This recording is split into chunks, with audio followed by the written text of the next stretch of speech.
a month now, this poor plant has been hanging out in the garage with me, waiting to get dressed up for the back patio. I'm Anna, and this weekend, Ralph and I are going to build a planter from pallets.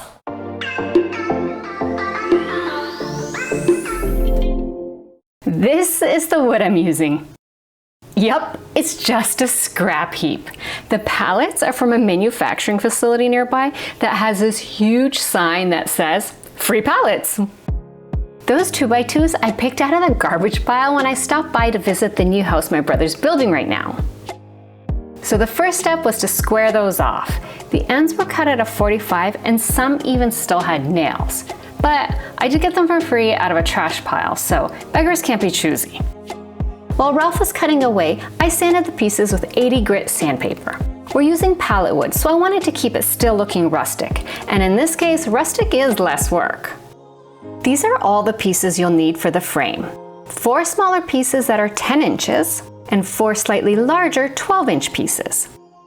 These dimensions are to fit this specific 10-inch pot. If your pot is larger or smaller, you'll need to adjust your cut lengths. Instead of DIY, we should call these custom built. It sounds more bougie. With the parts cut out, I started assembling the inside frame of the planter.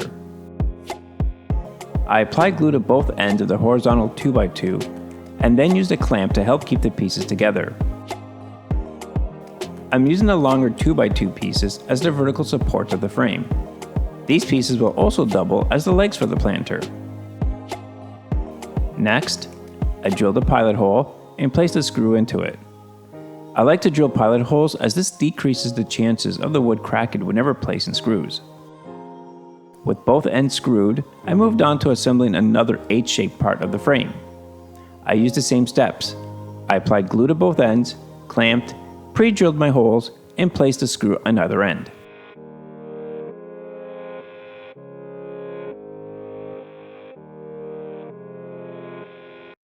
These are the 2 portions assembled so far.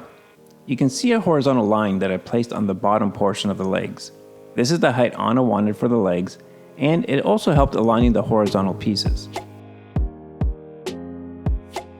Next was assembling these larger pieces together, and just like before, the horizontal 2x2 is glued, clamped, pilot holes drilled, and then screwed on each end. It's important to remember that when placing the screws in this project, that they need to be placed offset from each other on the adjacent sides, so that they don't interfere with one another. To cover the frame, pallet boards were cut to a length of 13 inches for 2 sides, and approximately 13 5/8 inches for the other 2 sides. I say approximately as I did have to adjust the length of each board because the boards were not all uniform in their thickness. Anna started with the shorter cut boards, attaching each with glue and an 18 gauge brad nail. She loves using this tool, but I have to admit, there is a certain amount of satisfaction to using a nail gun. Anna then handed the project back to me to complete the other 2 sides. Like her, I glued and nailed the boards with the brad nail gun.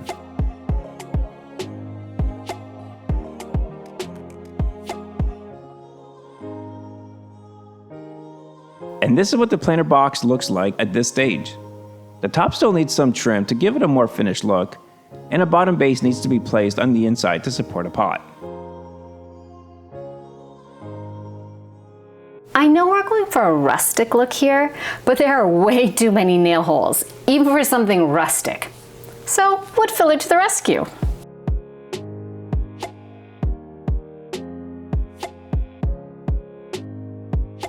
For the top trim, I used a piece of 1x2 we had remaining from a previous project. I cut 4 pieces of wood at lengths of 13 5/8 inches, and each with a 45-degree angle cut on each end. These pieces were then glued and nailed at the top edge of the planter. The final build part of this project is to add a base for the plant pot to sit on. I glued and nailed 2 extra pallet boards to the inside of the frame. If I had a planer, I could have evened out the boards and sides a bit better, but I did my best by sanding. I decided to round down the corners for a softer, worn look. Time for some flagstone by Varathane. I only stained the horizontal pallet boards this color because I had something in mind to give this little planter some character. My first idea is to stain the feet black. I know this totally looks like black paint, but really it is a stain. I felt confident in my hand-eye coordination to stain the boards and the feet freehand, but not this top piece, so I had to tape it up. Using the black stain, I added a little accent detail to the top of the planter. Do you think this was the right call?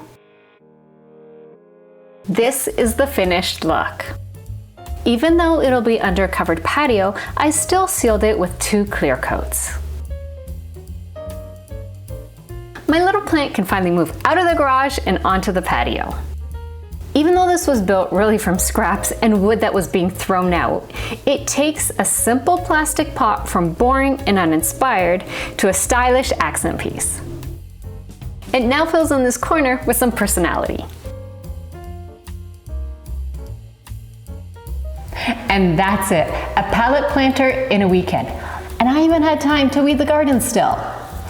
Thanks so much for watching this video. To support our channel, give this video a like and remember to subscribe. We'll see you soon with another project. I had to do this outro inside because our neighborhood, like the entire neighborhood, is in love with chainsaws. There's not even like enough trees to cut down, but man, one neighbor, I promise he chainsaws like every day. What are they cutting down? Like their house, I don't know. So anyways, I had to do this inside because someone is just, I don't know. Well, I never hear the trees dropping, so I have no clue what they're doing. Oh, I'm kind of nosy. I feel like I should go find out. No, never mind. I'm gonna go do another project. Bye.